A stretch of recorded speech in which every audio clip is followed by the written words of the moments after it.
నమస్తే. జార్ఖండ్, మహారాష్ట్ర ఎన్నికల ఫలితాలు ఆంధ్రప్రదేశ్ రాజకీయాలపై ప్రభావం చూపే అవకాశాలు కనిపిస్తున్నాయి. ఎందుకంటే ఇక్కడ రెండు విషయాలు స్పష్టమవుతున్నాయి. బీజేపీతో కలిసుంటేనే విజయం దక్కుతుందన్న ఒక భావన ఏపీ రాజకీయ పార్టీలలో బలపడిపోయే అవకాశం ఏర్పడింది. ఎందుకంటే హర్యానాతో పాటు వరుసగా మహారాష్ట్ర ఎన్నికల్లో బీజేపీ కూటమి విజయం సాధించడంతో మోదీ తోడుంటే విజయం మనదేనన్న ధీమా బలపడిపోతుంది.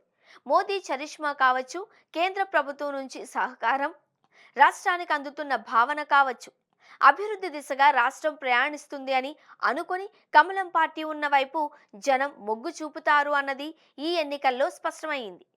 మహారాష్ట్రలో పార్టీని చీల్చిన జనం కమలం కూటమికే జై కొట్టారు. ఇటు శివసేన, అటు పవార్ పార్టీ ఎన్సీపీని చీల్చినా సరే జనం మాత్రం ఎన్డీఏ కూటమి వైపు మొగ్గు చూపడంతో అంటే ప్రజలు డబుల్ ఇంజిన్ సర్కార్ కోరుకుంటున్నారన్నమాట.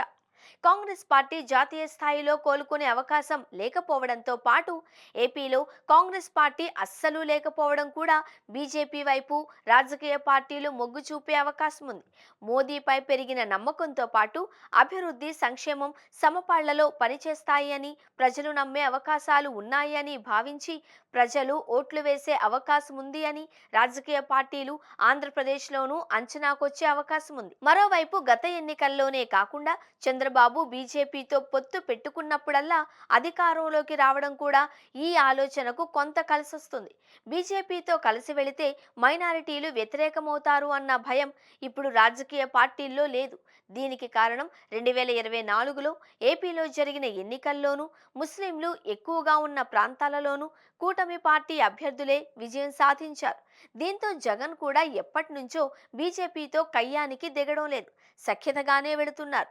అయితే జగన్ పార్టీ నేరుగా బీజేపీతో పొత్తు పెట్టుకోవడం లేదు.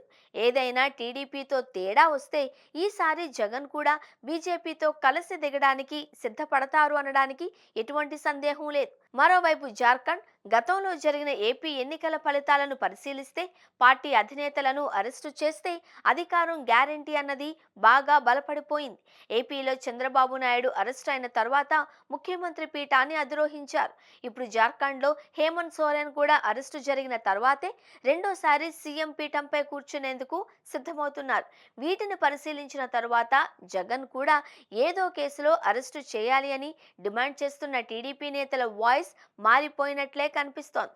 జగన్ను ఏ కేసులో అరెస్టు చేసినా అది సానుభూతిగా మారి వైసీపీ వచ్చే ఎన్నికల్లో గెలిచే అవకాశం ఉందన్న ఆలోచన కూటమి పార్టీలో బయలుదేరింది. అందుకే జగన్కు జార్ఖండ్ ఎన్నికల ఫలితాలు ఒక రకంగా జైలుకు వెళ్లకుండా అడ్డుకట్ట వేస్తాయి అనే భావించాలి.